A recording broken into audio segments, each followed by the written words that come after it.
বিশ্বাসটা খুব দামি। এই বিশ্বাস যেন নষ্ট না হয়, বিশ্বাসে যেন আঘাত না আসে।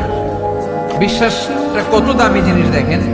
বন্ধু বন্ধুর মধ্যে যদি বিশ্বাস না থাকে, বন্ধুত্ব টেকে? কথা বলেন। স্বামী যদি স্ত্রীরে বিশ্বাস না করে, সম্পর্ক টিকে? কথা বলেন। বিশ্বাস